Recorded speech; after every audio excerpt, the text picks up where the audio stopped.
O canal Leitor de Ouvido apresenta Nada de Novo no Front, de Éric Maria Remarque. Capítulo 3. Recebemos reforços. As vagas são preenchidas e as esteiras no quartel são rapidamente ocupadas. Uma parte é de veteranos, mais 25 rapazes substituídos dos depósitos de campanha de recrutas também nos são entregues. Tem cerca de 1 ano a menos que nós. Krop me dá uma cotovelada. Já viu as crianças? Faço um sinal afirmativo. Estufamos os peitos, fazemos a barba no pátio, enfiamos as mãos nos bolsos das calças, olhamos os recrutas de alto a baixo e nos sentimos militares muito antigos. Kaczynski junta-se a nós. Andamos pelas cavalariças e vamos ao encontro dos recém-chegados, que no momento estão recebendo máscaras contra gás e café. Kat pergunta a um dos mais jovens: "Faz tempo que você não tem nada de razoável para comer, não é?" O rapaz faz uma careta. De manhã, pão de nabo. Ao meio-dia, nabo. À noite, bolo de nabo e salada de nabo. Kaczynski assobia profissionalmente. Pão de nabo? Então vocês tiveram sorte, pois já o estão fazendo de serragem. Mas o que me diz de feijão branco? Quer um pouco? O rapaz fica vermelho. Não precisa debochar de mim. A resposta de Kaczynski é sucinta. Traga sua marmita. Nós o seguimos, curiosos. Ele nos leva até uma barrica, ao lado de sua esteira. Realmente está cheia até metade de feijão branco e carne de vaca. Kaczynski instala-se ao seu lado como um general e diz: "Olhos abertos, mãos estendidas. Esta é a senha dos prussianos." Estamos surpresos, pergunto. "Que diabo, Kat? Como é que arranjou isso?" O cabeça de tomate ficou até feliz quando eu o livrei disto. Troquei-o por 3 pedaços de seda de paraquedas. Feijão branco é uma delícia, até mesmo frio. Orgulhoso dá ao jovem uma porção e diz: "Da próxima vez que vier aqui com seu prato, veja se traz na mão esquerda um charuto ou um pouco de fumo, entendido?" Vira-se para nós. "É claro que para vocês é diferente." Kaczynski não pode faltar de jeito nenhum. É precioso, porque tem o 6º sentido. Há gente como ele em todo lugar, mas ninguém vê do início que é assim. Toda a companhia tem 1 ou 2 exemplares. Kaczynski é o mais esperto que conheço. Acho que é sapateiro de profissão, o que não tem a menor importância, porque entende de tudo. É bom ser seu amigo. Nós o somos, Krop, eu e também Ray Westus, até certo ponto. Este, na verdade, é o mais órgão executivo, sob o comando de Cat, quando surge algo para o qual se precisa de um bom par de braços. Em troca, recebe favores. Por exemplo, chegamos à noite num lugar totalmente desconhecido, um lugarejo miserável, onde vemos logo que tudo está em ruínas. Só deixaram as paredes. O alojamento que nos arranjaram é uma pequena fábrica escura que acaba de ser preparada para este fim. Lá dentro há camas, isto é, simples armações de camas, varas de madeira como uma rede de arame esticada em cima. São muito duras, e não temos nada para estender por cima.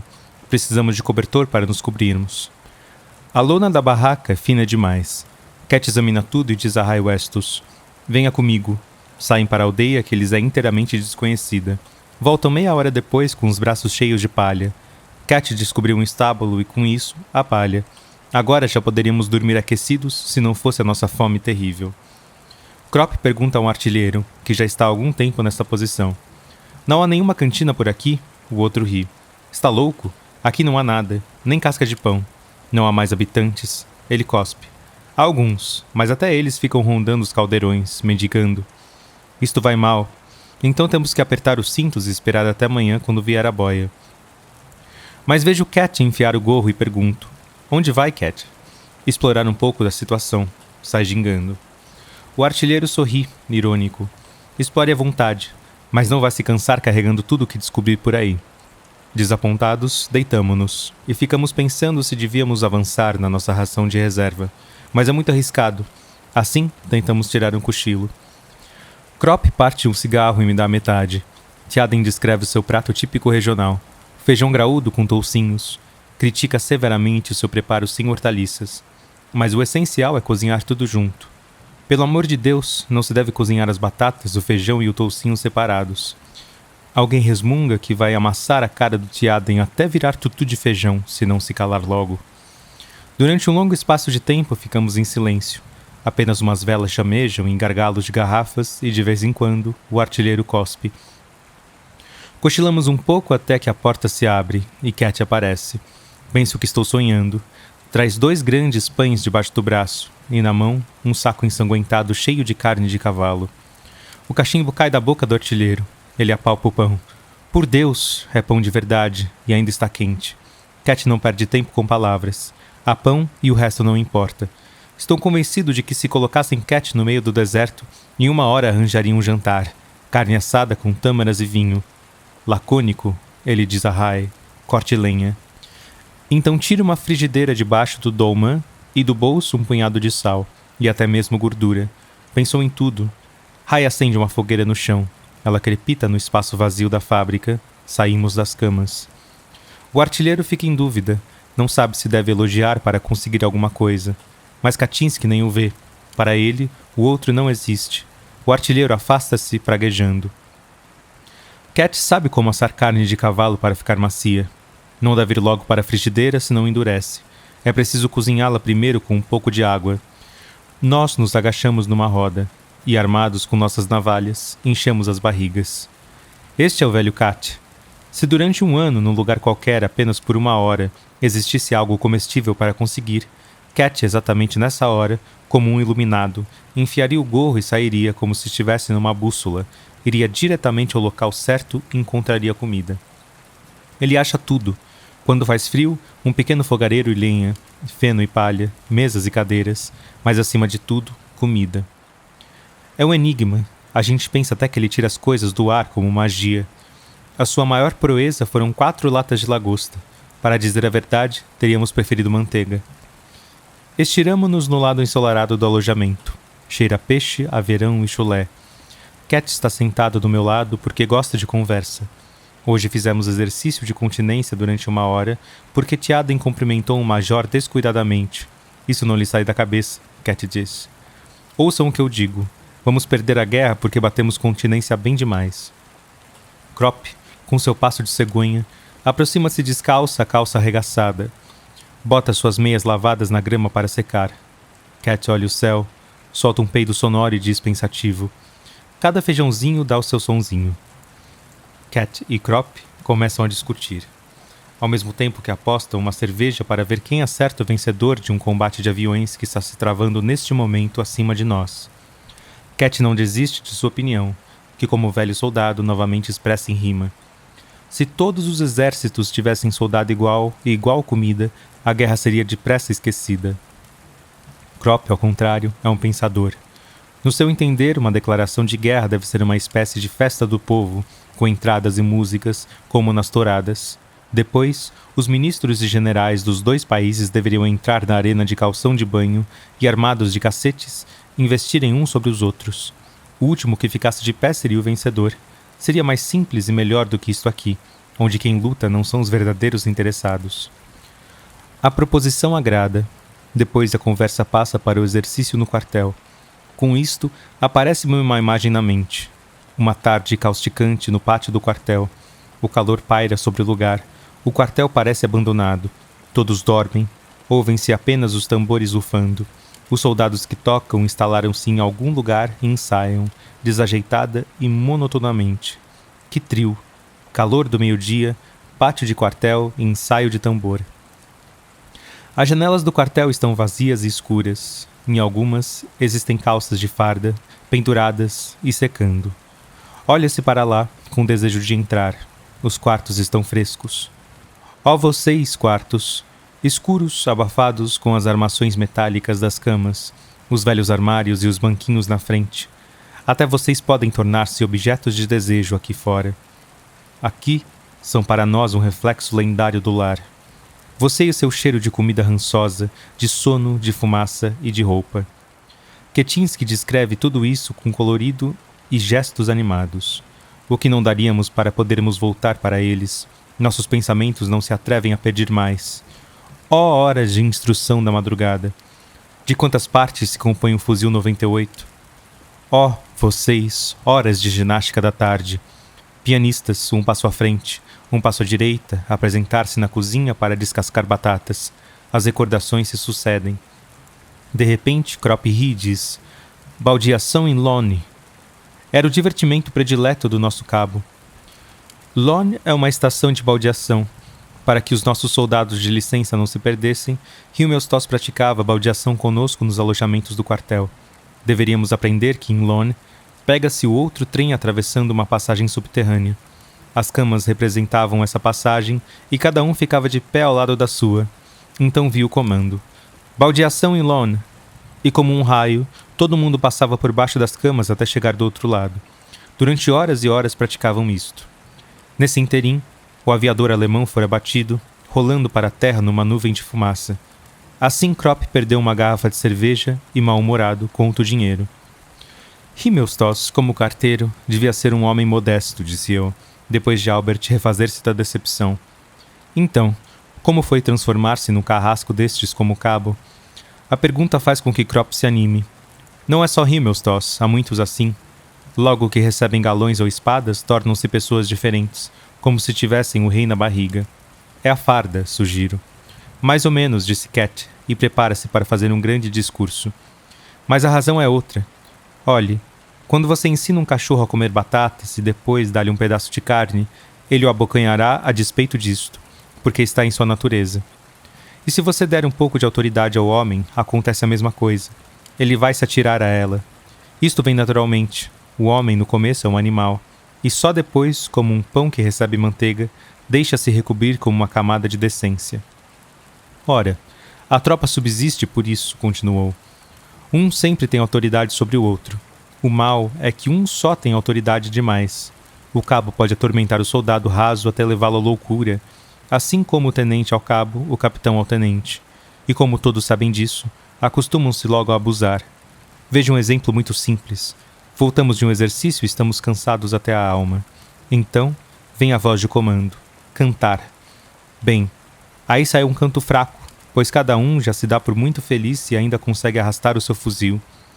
Logo, a companhia recebe a ordem de fazer meia volta e é obrigada a 1 hora suplementar de exercício como castigo. Na marcha de volta, ordenou novamente. Cantar. E agora cantam bem. Para que serve isso tudo? O comandante conseguiu impor sua vontade, porque tem autoridade para tanto. Ninguém vai criticá-lo. Pelo contrário, acham que é enérgico. E este é apenas um detalhe insignificante.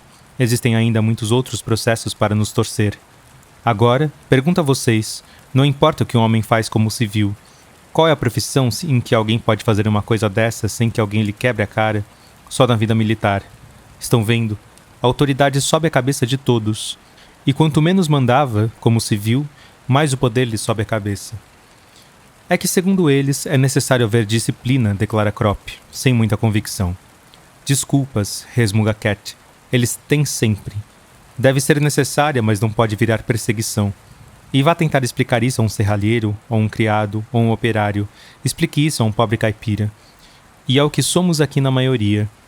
Ele vê apenas que está sendo perseguido e que será mandado para o campo de batalha. Sabe muito bem o que é necessário e o que não é. É o que eu digo sempre.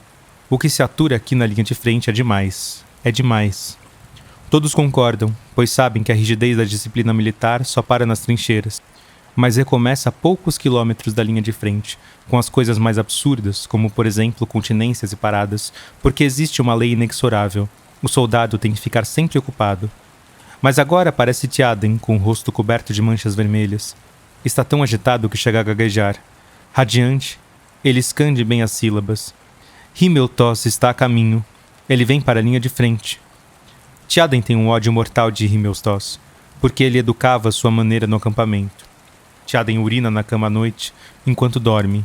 Isto lhe acontece naturalmente. Himmelstoss afirmava categoricamente que se tratava simplesmente de preguiça e inventou um meio digno apenas dele para curar Tjaden. Descobriu no alojamento vizinho um outro homem com o mesmo problema, chamado Kindervater. Apanhou-o e alojou-o junto a Tjaden.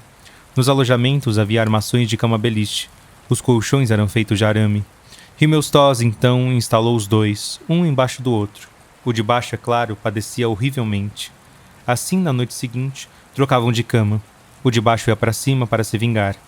Esta foi a autoeducação inventada por Himmelstoss. Era um recurso baixo, mas como ideia não deixava de ter seu valor. Infelizmente, de nada adiantou, porque a hipótese de Himmelstoss não era verdadeira. Não se tratava de preguiça. Qualquer um poderia observá-lo olhando para suas peles baças. O caso terminou com um dos dois dormindo sempre no chão. correndo o risco de se resfriar. Nesse interim, Rai também acomodou-se perto de nós. Pisca o olho para mim e esfrega pensativamente as mãos.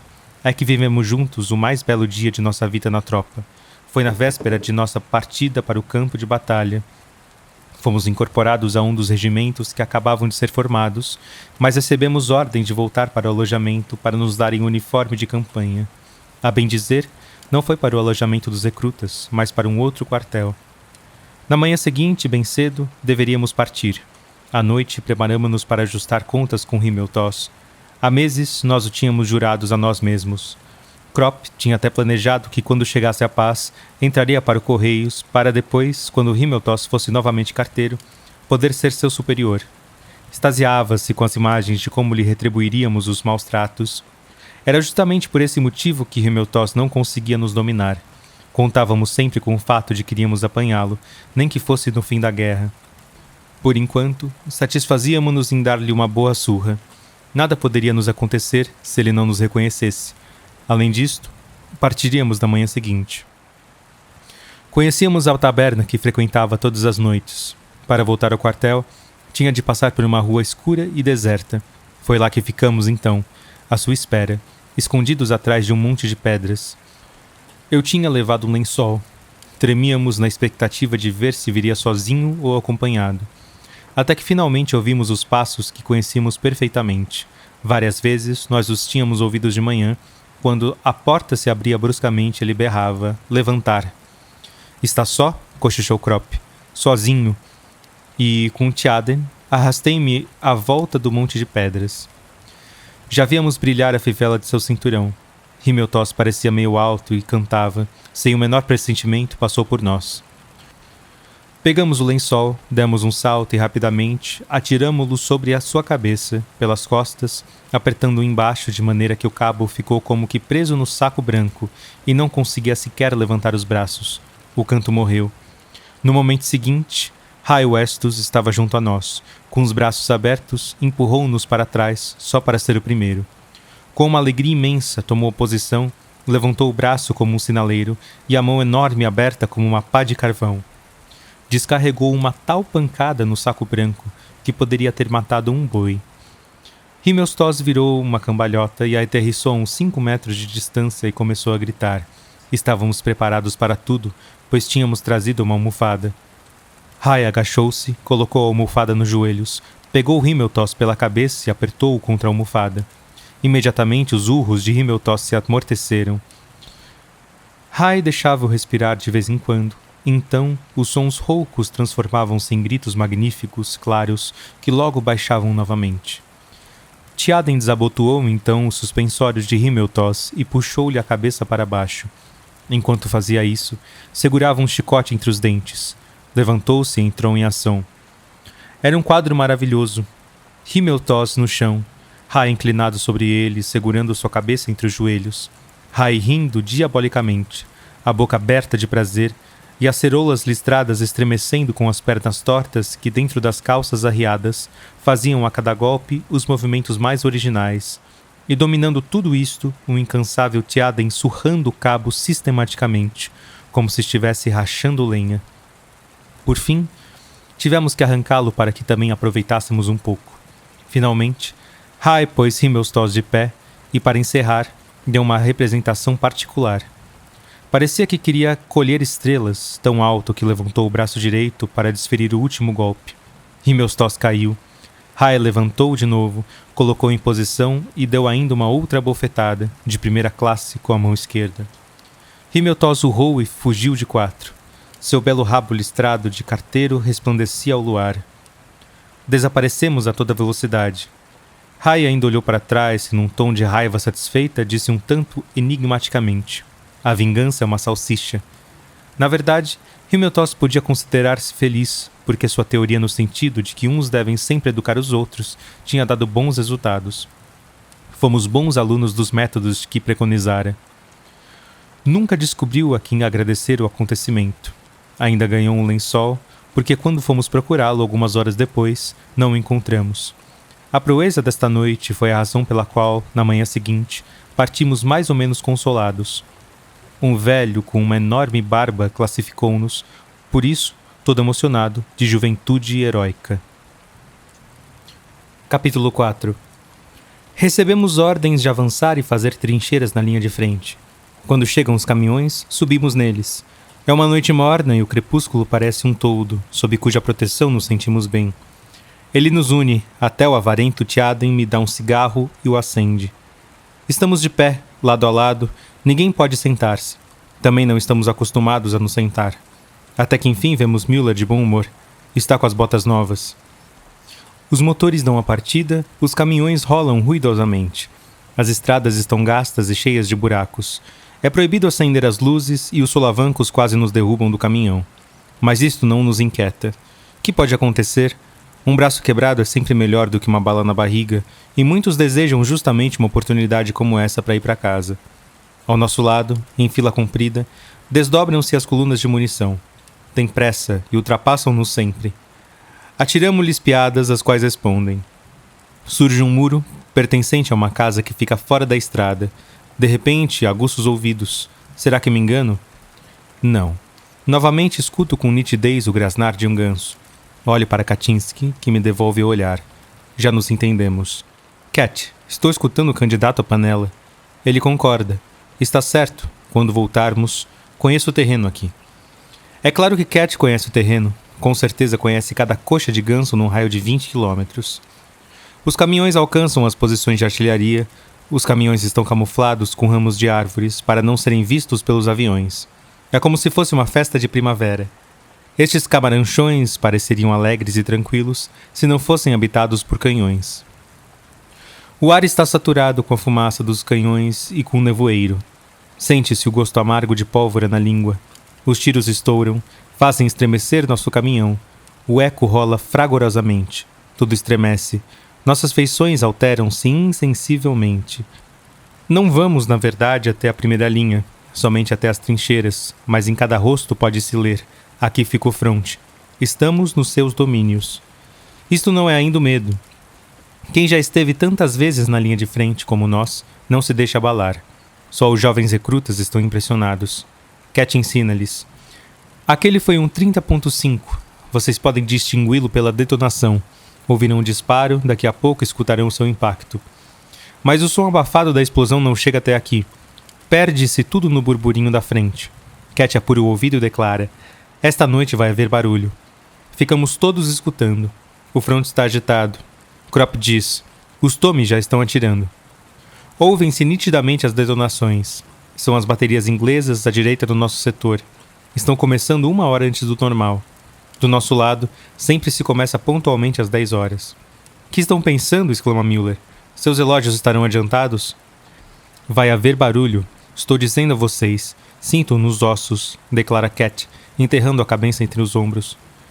Bem perto de nós soam 3 detonações. O clarão do fogo corta obliquamente na neblina. Os canhões rugem e trovejam. Sentimos calafrios, mas estamos felizes porque amanhã de manhã estaremos de volta ao acampamento.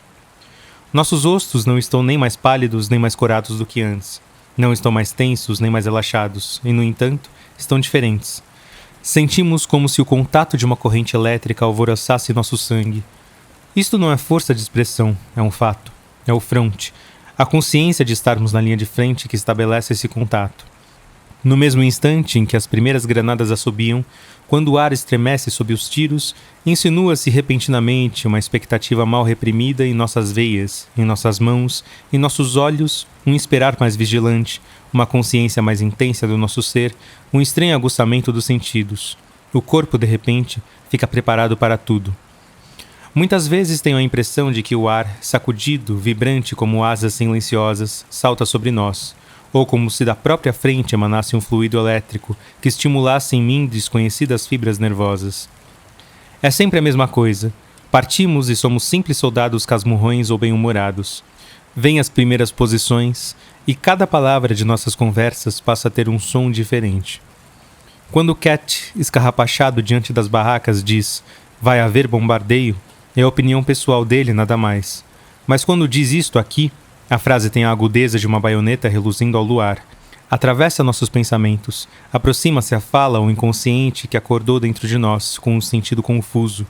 Vai haver bombardeio. Talvez seja a nossa vida mais íntima e secreta que vibra e se prepara para a defesa. Para mim, a frente é um redemoinho sinistro. Quando se está em águas calmas, ainda longe de seu centro, já se lhe sente a força de aspiração que nos arrasta, lenta e implacavelmente, sem encontrar muita resistência. Mas a terra e o ar fornecem-nos forças defensivas, principalmente a terra. Para nenhum homem a terra é tão importante quanto para um soldado.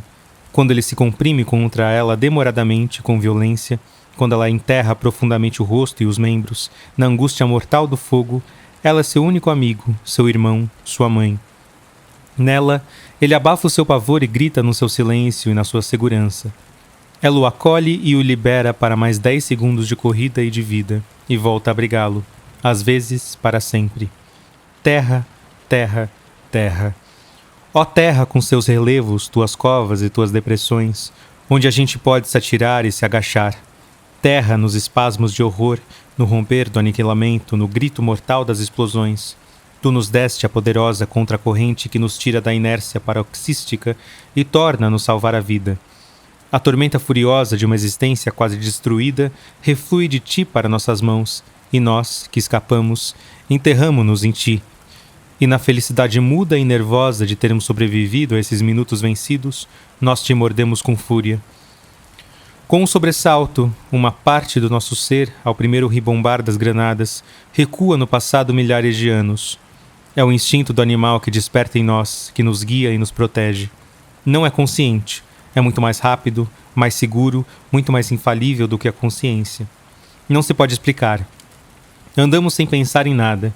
De repente, estamos deitados numa depressão da terra, enquanto acima de nós voam estilhaços. Mas a gente não se lembra de ter ouvido as granadas chegarem, nem de ter pensado em se deitar. Se confiássemos no pensamento, já seríamos um monte de carne espalhada por todos os lados. Foi este outro que habita dentro de nós. Foi o sentido clarividente que nos atirou ao chão e nos salvou, sem que se saiba como. Se não fosse isso, há muito já não haveria mais ninguém em Flandres até os Vosges. Partimos como simples soldados casmurrões ou bem-morados. Chegamos na zona onde começa a frente de batalha e já nos tornamos homens animais. Um bosque devastado nos acolhe. Passamos pelas cozinhas ambulantes de campanha. Atrás do bosque saltamos. Os caminhões partem, deverão apanhar-nos amanhã, antes do amanhecer. O nevoeiro e a fumaça da pólvora cobrem os campos até a altura do peito de um homem. A lua brilha. Na estrada passam as tropas. Os capacetes de aço fulguram sob o luar com reflexos foscos. As cabeças e os fuzis erguem-se da neblina branca. Cabeças oscilantes e canos de fuzis que vacilam. Mais adiante, a névoa se dissipa. As cabeças transformam-se em vultos. As túnicas, as calças e as botas emergem na neblina como de um lago de leite. Forma-se uma coluna que marcha em frente. Os vultos fundem-se em uma espécie de cunha. Já não se reconhecem as fisionomias. Só uma cunha escura avança, estranhamente completada pelas cabeças e pelos fuzis que parecem sair flutuando do lago nevoento. Uma coluna. Não são homens. Numa estrada transversal movimentam-se canhões ligeiros e caminhões de munição. Os dorsos dos cavalos reluzem ao luar. Seus movimentos são belos, jogam as cabeças para cima e têm olhos brilhantes. Os canhões e os caminhões parecem flutuar na paisagem enluarada. Os cavaleiros, com seus capacetes de aço, dão a impressão de pertencerem a tempos passados. É um quadro ao mesmo tempo belo e empolgante. Nosso destino é o campo de engenharia. Alguns carregam ferros curvos e pontiagudos nos ombros. Outros passam barras de ferro através dos rolos de arame farpado e vão embora. As cargas são incômodas e pesadas. O terreno torna-se mais acidentado e cheio de fendas. Da frente vêm avisos. Atenção! À esquerda um buraco profundo de granada. Cuidado! Um fosso. Nossos olhos estão alertas. Nossos pés e os bastões tateiam o terreno antes de ele receber o peso todo do corpo. Repentinamente, o pelotão se detém. Batemos com o rosto de encontro ao arame que o homem da frente carrega e praguejamos. Alguns carros danificados pelas granadas estão no caminho. Ouve-se uma nova voz de comando.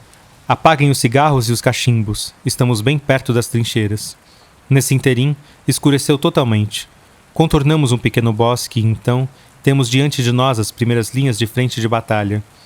Uma claridade distinta, avermelhada, espalha-se no horizonte de um extremo ao outro.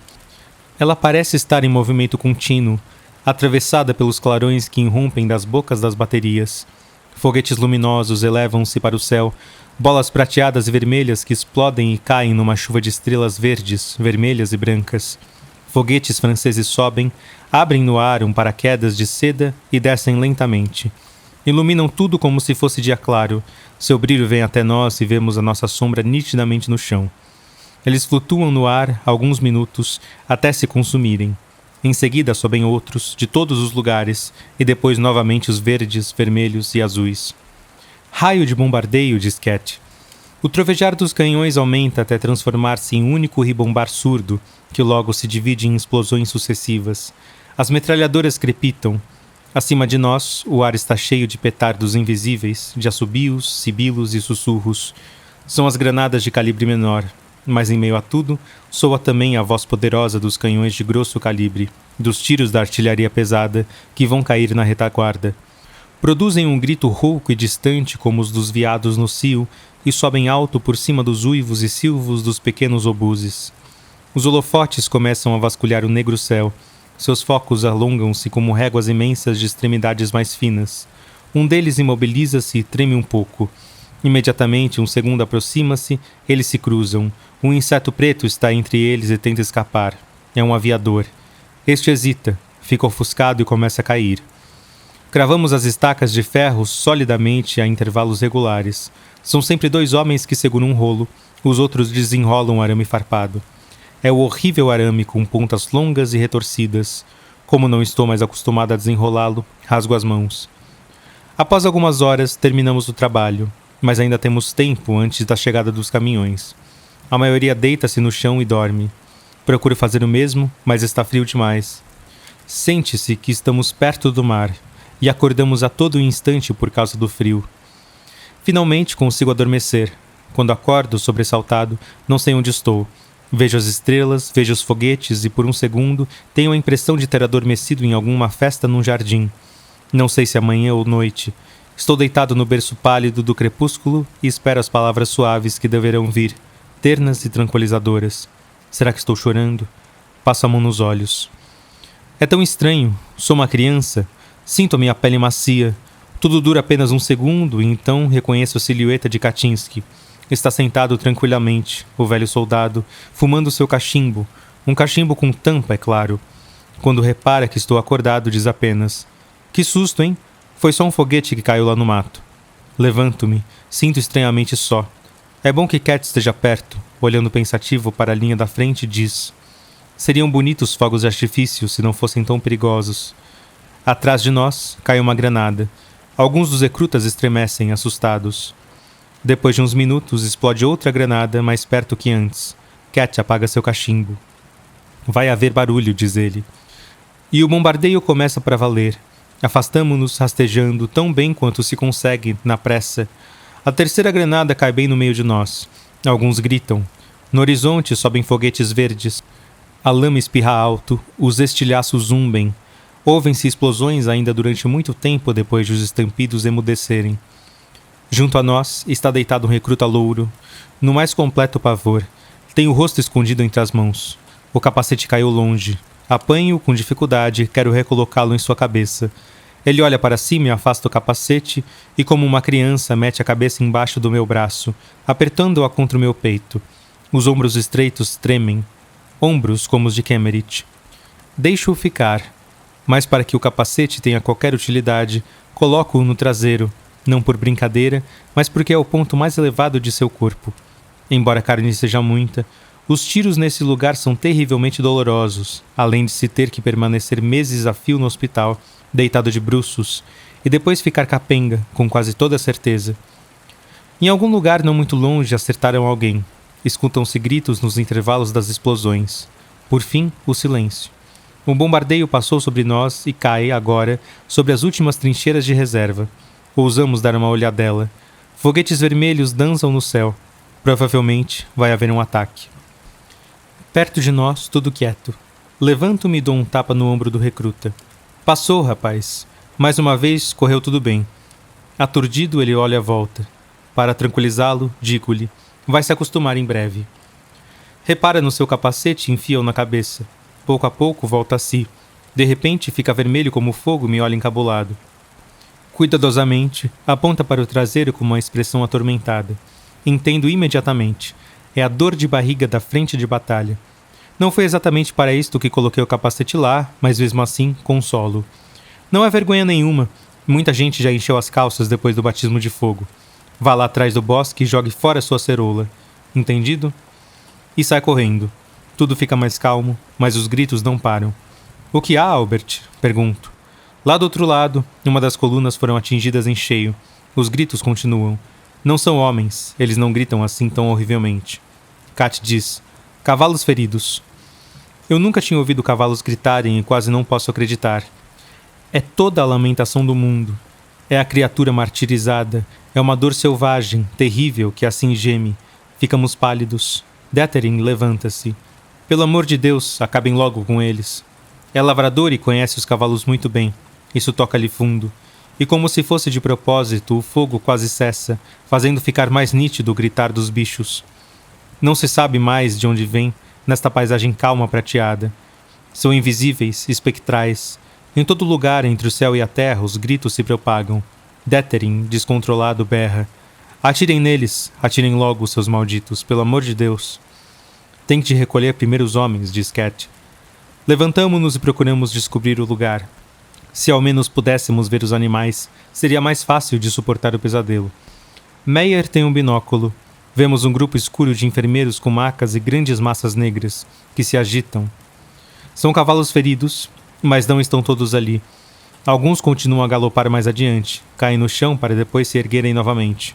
Um deles tem o ventre rasgado, as tripas penduradas para fora. Tropeça nos próprios intestinos e cai, mas levanta-se novamente. Detherin pega o fuzil e apoia. Cat afasta-o com força. Ficou maluco? Detherin treme e joga o fuzil no chão. Sentamo-nos e tapamos os ouvidos. Mas estes lamentos, gemidos e clamores terríveis penetram dentro de nós. Eles conseguem penetrar em todo lugar. Somos capazes de aguentar muito sofrimento, mas agora estamos todos suando. Queríamos levantar e fugir, não importa para onde, somente para não termos que ouvir mais esses gritos. E apesar de tudo, nem homens são, apenas cavalos. Do grupo escuro destacam-se os padiolas. Alguns tiros crepitam. As grandes massas estremecem e tornam-se menores.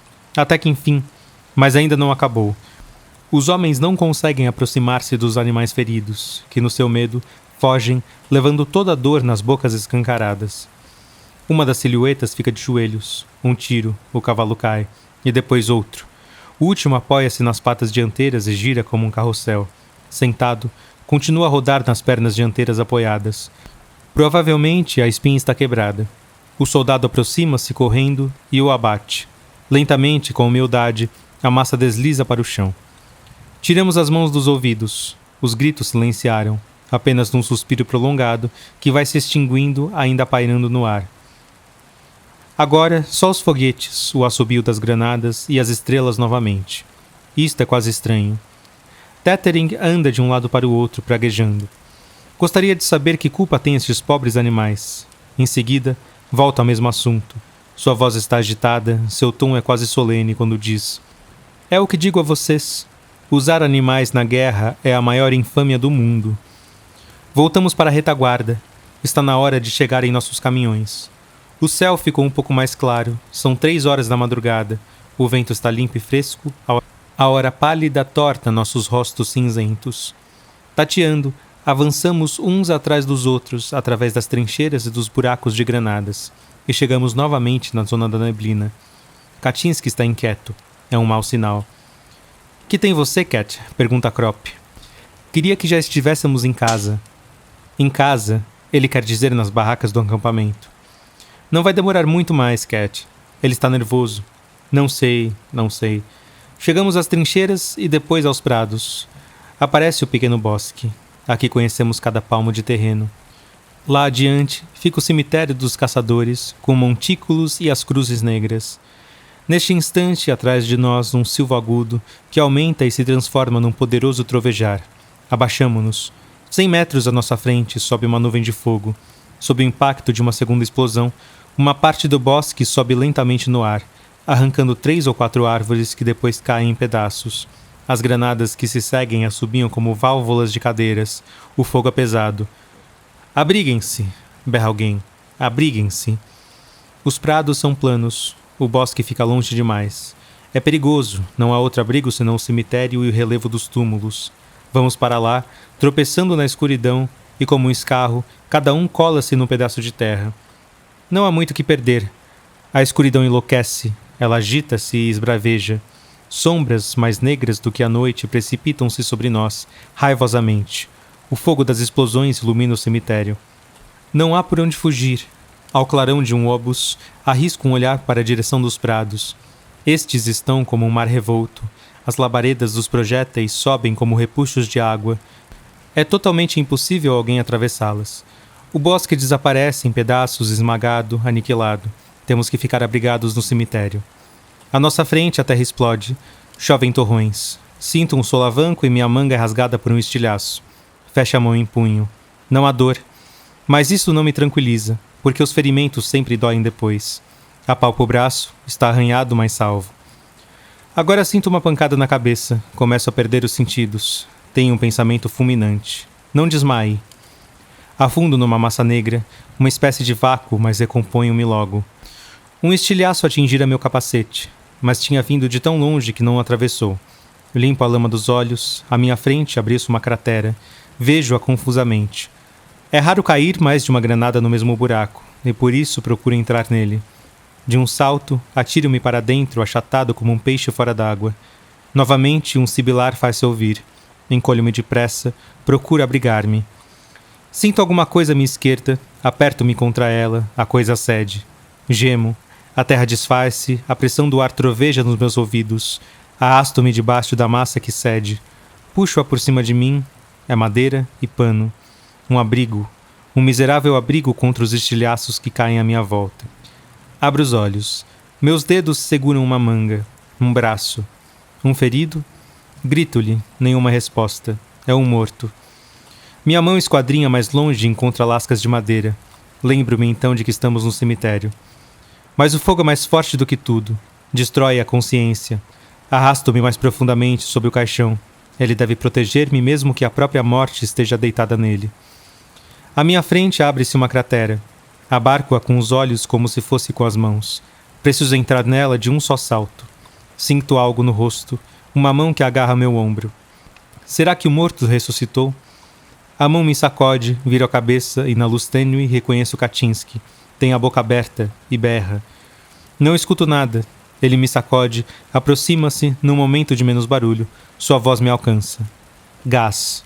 Avisa aos outros. Pego o estojo com as máscaras antigas. Junto a mim, há alguém estendido. Não pense em mais nada. É preciso que ele também saiba. É gás. Chamo-o, aproximo-me e agito o estojo no ar para ele. Não compreende. Repito o gesto e as palavras. Ele só pensa em encolher-se. É um recruta. Desesperado, olho para Cat. Já colocou a máscara. Tiro a minha rapidamente, o capacete cai, a máscara desliza pelo meu rosto. Chego até o homem. Seu estojo está junto a mim. Pego a máscara, empurro-a por sobre sua cabeça e ele a segura. Eu abandono e com um salto atiro-me para dentro do buraco. O estampido surdo das granadas de gás mistura-se à detonação dos projéteis explosivos. Uma campainha soa entre as explosões. Gongos e matracas de metal avisam em todo lugar. Gás. Atrás de mim alguma coisa cai, 1, 2 vezes. Limpo os óculos de minha máscara para tirar o vapor da respiração. Vejo Cat, Crop e mais alguém. Estamos os 4, uma expectativa tensa. A espreita respirando o mais levemente possível. Os primeiros minutos com a máscara decidem sobre a vida ou a morte. Toda a questão reside em saber se será impermeável. Evoco as imagens terríveis do hospital. Homens atingidos pelo gás, que durante dias seguidos vomitam, pouco a pouco, os pulmões queimados. Respiro com cuidado, a boca apertada contra a válvula. Agora, o lençol de gás atinge o chão e insinua-me em todas as depressões. Como uma medusa enorme e flácida, espalha-se por todos os cantos ao penetrar em nossas trincheiras. Dou um empurrão em Cat. É melhor arrastar-se para fora e deitar lá em cima, em lugar de ficar aqui, onde o gás se acumula. No entanto, não chegamos a sair, pois começa uma nova saraivada de fogo. Não parecem granadas a ecoar.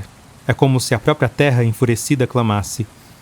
Com um estrondo, qualquer coisa escura cai a pouca distância de nós. É um caixão que fora atirado para o alto. Vejo Cat mover-se na direção do objeto e rastejo até lá.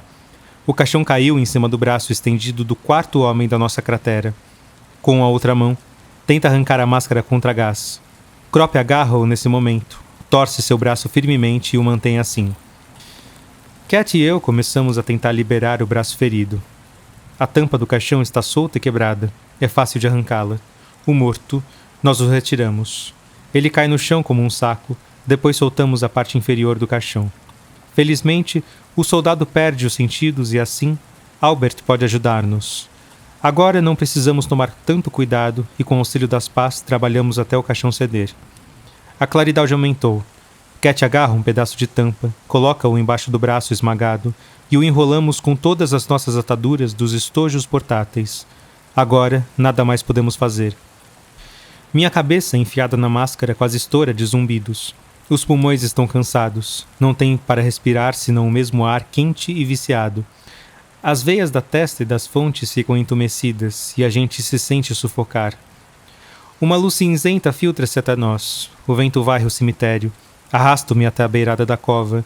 Na claridade turva do amanhecer, distingo uma perna arrancada. A bota está em perfeito estado. Vejo tudo isto de uma maneira muito precisa, instantaneamente. Mas agora, alguns metros adiante, alguém se levanta. Limpa os vidros da máscara que logo ficam embaçados devido à rapidez com que respiro. Fixo os olhos com toda a atenção. O homem não está mais usando a máscara. Espero mais alguns segundos, ele continua de pé, no mesmo lugar. Olha à sua volta como se procurasse algo, dá alguns passos.